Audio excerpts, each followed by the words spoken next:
Olá, conspiradores! Eu sou a Gabi Fadel e esse é mais um vídeo de teoria da conspiração. Infelizmente, essa teoria da conspiração ela já teve um fim, a gente já sabe a verdade. Mas ela foi um dos maiores mistérios do século XX, que resultou até num filme muito famoso, Anastácia, que parece que é da Disney, mas não era da Disney, era da Fox, mas agora é da Disney porque a Disney comprou a Fox. Então, vamos dizer que é da Disney sim. O filme, como você deve conhecer, conta a história da princesa Anastácia, que depois de Rasputin vender a alma dele pra acabar com os Romanovs, ela consegue fugir junto com a avó, enquanto seus pais e os seus irmãos são mortos. Mas na hora de subir o trem, ela cai e bate com a cabeça, perdendo toda a memória. E aí começa uma grande aventura pra descobrir a sua real identidade, enquanto a sua avó ainda espera pacientemente pela princesa perdida. A história desse filme foi baseada em uma teoria da conspiração real, de que alguns dos filhos do czar Nicolau II, o último czar da Rússia, teriam conseguido escapar dos bolcheviques. Eu vou te contar toda essa teoria da conspiração e como que ela foi resolvida. Senta que lá vem história, e lá vem história de verdade. Seu professor de história ficaria muito orgulhoso de você estar assistindo esse vídeo, porque vai ter muita história. Os Romanovs foram uma família que reinaram na Rússia por 300 anos. Ou seja, já tava lá os Romanov há muito tempo. Se a galera que reclamava do PT há 13 anos, imagina a galera lá da Rússia, os Romanov há 300. Nicolau II foi o último czar da Rússia, e ele era um gato. Eu não tô zoando, e não sou só eu que falo isso, tá? Tá aí as fotos, tá no livro de história, todo mundo sabia que o cara era um gato. Ele se casou com Alexandra Feodorovna.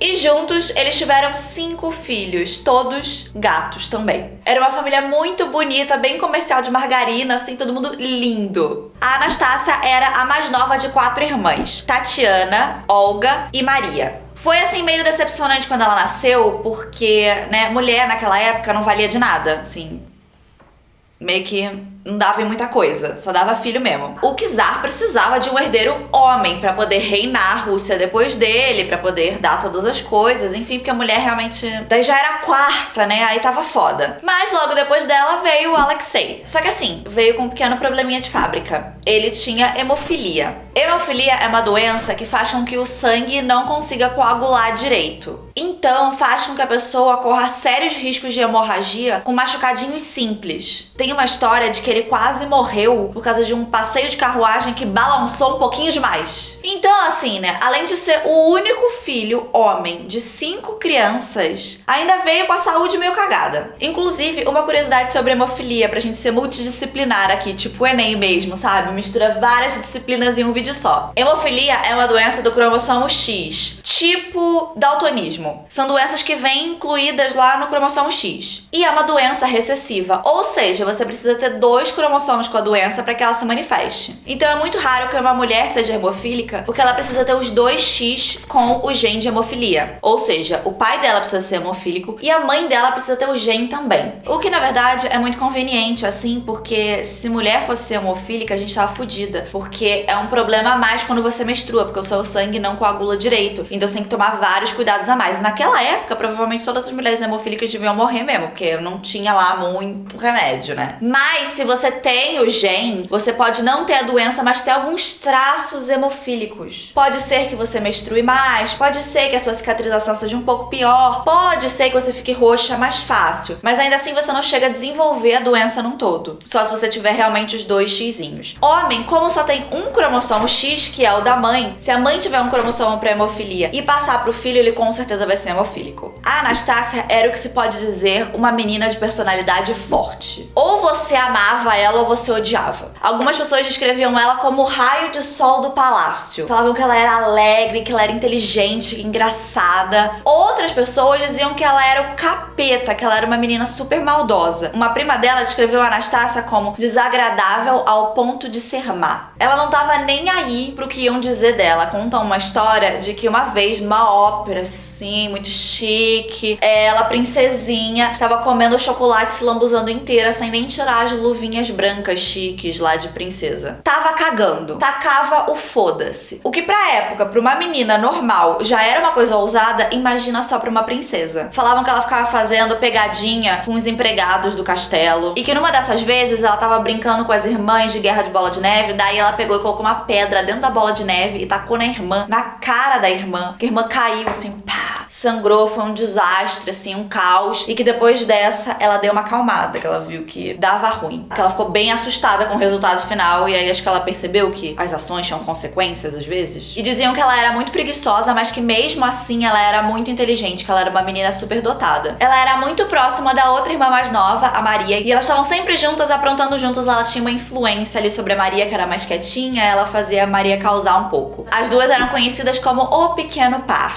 E as duas irmãs mais velhas, que eram mais sérias, eram conhecidas como o grande par. A Anastácia também era muito próxima do irmãozinho mais novo, e falam que quando ele tinha as crises de hemofilia, ela era uma das únicas pessoas que era capaz de animar ele. No filme, o Rasputin é o grande vilão. Ele é um conselheiro real que foi expulso por traição, então ele vende a alma dele pra amaldiçoar os Romanovs. Na vida real, eles nunca chegaram a brigar, apesar de que muita gente considera ele como um vilão, sim. A Alexandra se sentia muito culpada porque ela tinha passado o gene de hemofilia pro filho. E, inclusive, ela já tinha até perdido um irmão pra essa doença. Então ela acabou dedicando a vida dela ao filho. Ela era completamente obcecada em proteger aquela criança. Não deixava, assim, botava... Se tivesse plástico na época, ela botava ele numa bolha de plástico, mas não tinha. Então, assim, ela vivia indo de médico em médico procurando um tratamento. Só que é uma doença incurável. E a medicina da época não era lá, essas coisas. Então nada surtia muito efeito. E nessa ela começou também a ir muito na igreja pra procurar um apoio espiritual também. E nessa de ir pra igreja, ela começou a procurar ajuda de homens santos. Se fosse hoje em dia, ela ia levar o menino pra fazer reiki, barras de access, theta healing, essas coisas assim. Era no início do século XX, né? Então não tinha essas coisas ainda. Então ela levou o equivalente, que era um monge siberiano. No caso, o Rasputin. Acontece que meio que calhou de que umas rezas do Rasputin meio que pareceram que de fato curaram umas crises. E aí a Alexandra pirou, né? Que ela falou, é isso aqui, é esse homem aqui. Esse homem aqui vai curar meu filho. E aí ela passou a confiar no Rasputin cegamente. Nada que aquele homem pudesse fazer era errado. Acontece que Rasputin não tinha das melhores famas. Ele era conhecido assim por ser uma piranha. E uma piranha abusiva. Tinha uma fofoca que lá na cidade natal do Rasputin, lá na Sérvia, ele só celebrava casamentos se antes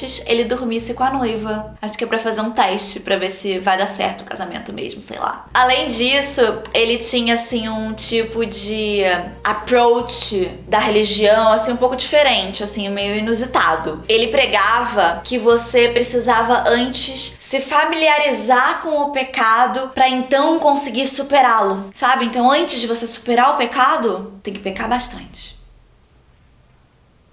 Aí ele ajudava, né, as jovens devotas com essa missão tão difícil de superar o pecado em bênçãos privadas no quarto dele.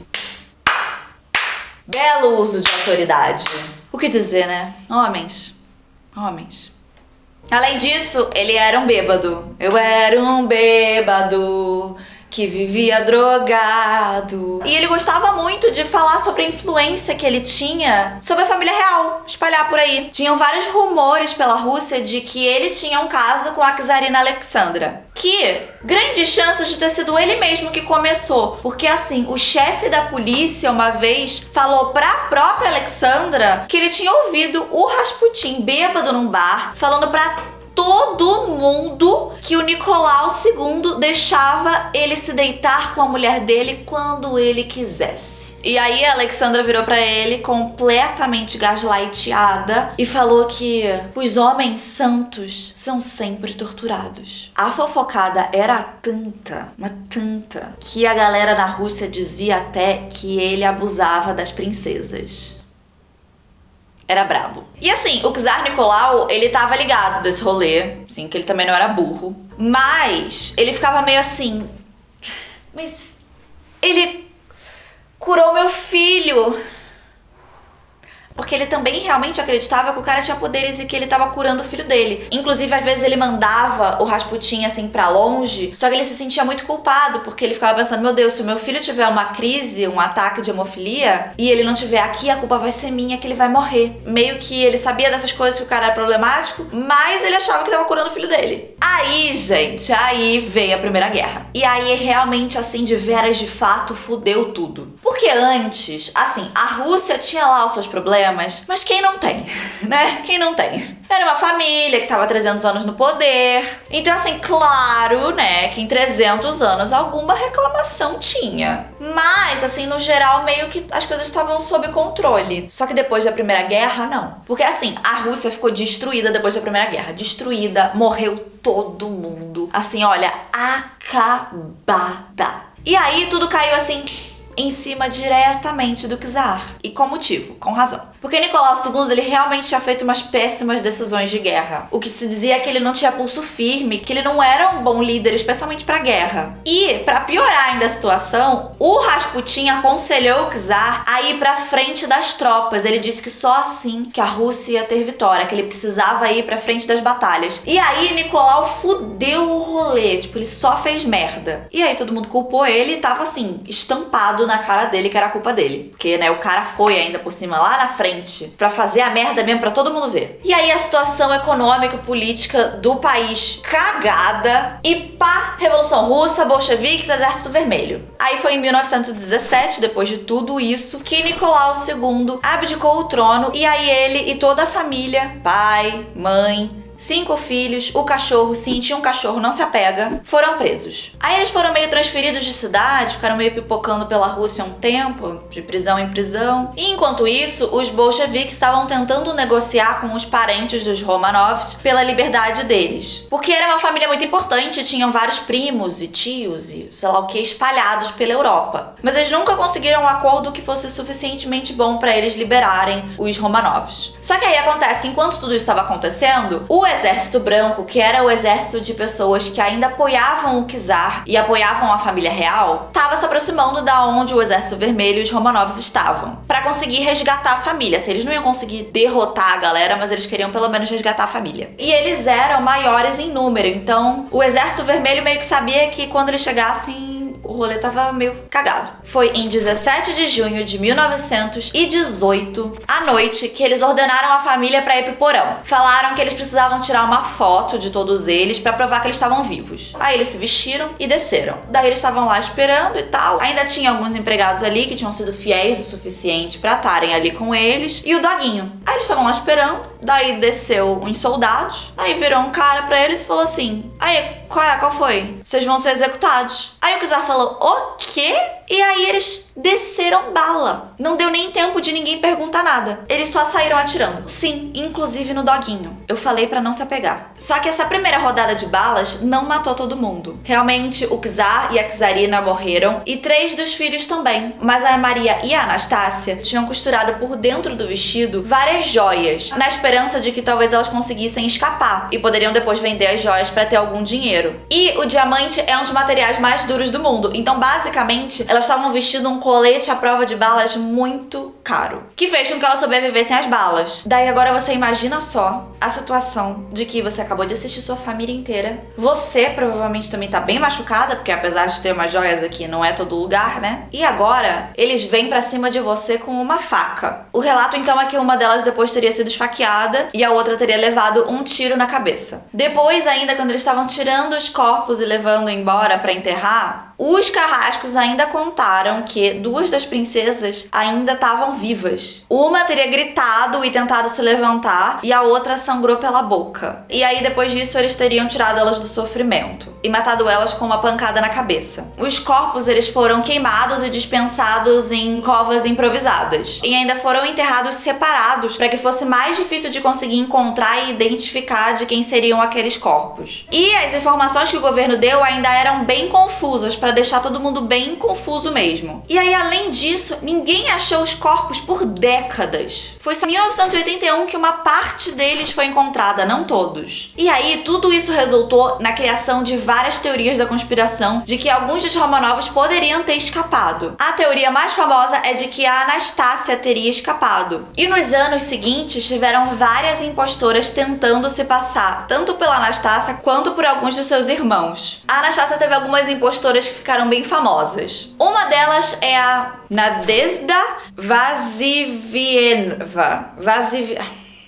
Tá escrito na tela, eu desisto. Ela foi presa tentando viajar da Rússia pra China em 1920. Aí ela foi levada pra prisão e depois, mais tarde, pra um hospital psiquiátrico. E ela era conhecida por escrever várias cartas pro rei da Inglaterra pedindo pra que ele ajudasse a prima dele, Anastácia. Depois de um tempo, ela mudou a história. Daí ela disse que ela era filha de um comerciante. E aí depois ela virou a Anastácia de novo. A galera do hospital psiquiátrico fala que, tirando o fato de que ela dizia que ela era Anastácia, ela era bem sã. A Eugenie Smith foi outra impostora muito famosa e essa até conseguiu convencer uma quantidade considerável de pessoas. Ela era uma mulher de origem alemã que migrou para os Estados Unidos. Em 1963, ela chegou para um editor com um manuscrito contando a história da Anastácia, que inicialmente ela disse que ela escreveu baseada em anotações que a Anastácia tinha dado para ela antes de morrer, porque elas eram amigas. Aí, eu não sei muito bem quando, ela decidiu que na verdade não ela era a Anastácia, que não era amiga. Era ela. Aí o editor ligou pro antigo médico da Anastácia e falou: aí, qual foi? Tô com uma mina aqui que tá dizendo que é a Anastácia. Você acredita? Só que o médico, ele já acreditava que uma outra mulher era a Anastácia. Daí ele falou: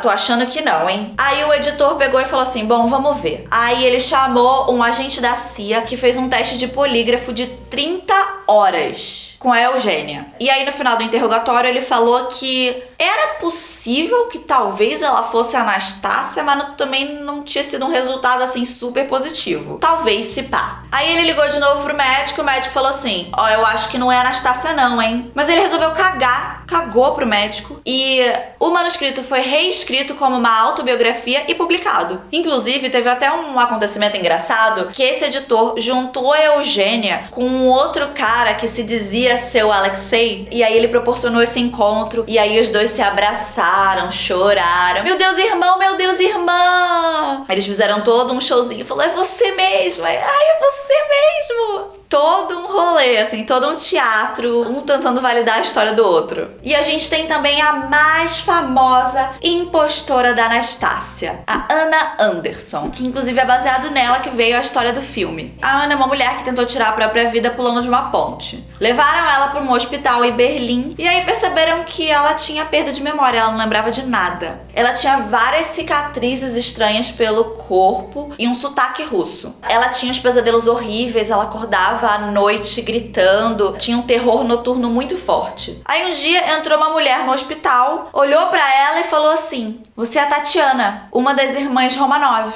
Os médicos começaram a acreditar porque ela tinha um sotaque russo, sabia que não tinha família e tinha várias cicatrizes no corpo, faz sentido. Aí uma dama de honra antiga da czarina foi lá ver, olhou pra ela e falou assim: você não é a Tatiana não, você é muito baixa pra ser a Tatiana. E aí começaram a achar que na verdade ela era a Anastácia, porque a Anastácia era mais baixa. Aí acontece que umas pessoas começaram a mandar dinheiro pra ela, porque, meu Deus, é a princesa, a gente precisa ajudar. E aí ela pegou e falou assim: tá bom, eu vou ser a princesa então. Que não? Tão me dando dinheiro? Tudo bem. Eu sou a Anastácia, então. Mas aí depois os parentes Romanov analisaram melhor e decidiram que não. Ela não era a Anastácia, então que ela não teria direito a ter a fortuna da família. Mas mesmo assim, muitas pessoas foram convencidas de que era ela sim. Então tinha pessoas que faziam várias doações para que ela pudesse ter a vida de princesa que ela merecia. E depois de um tempo ela saiu do hospital, se mudou para Nova York, vivia assim num apartamento maravilhoso e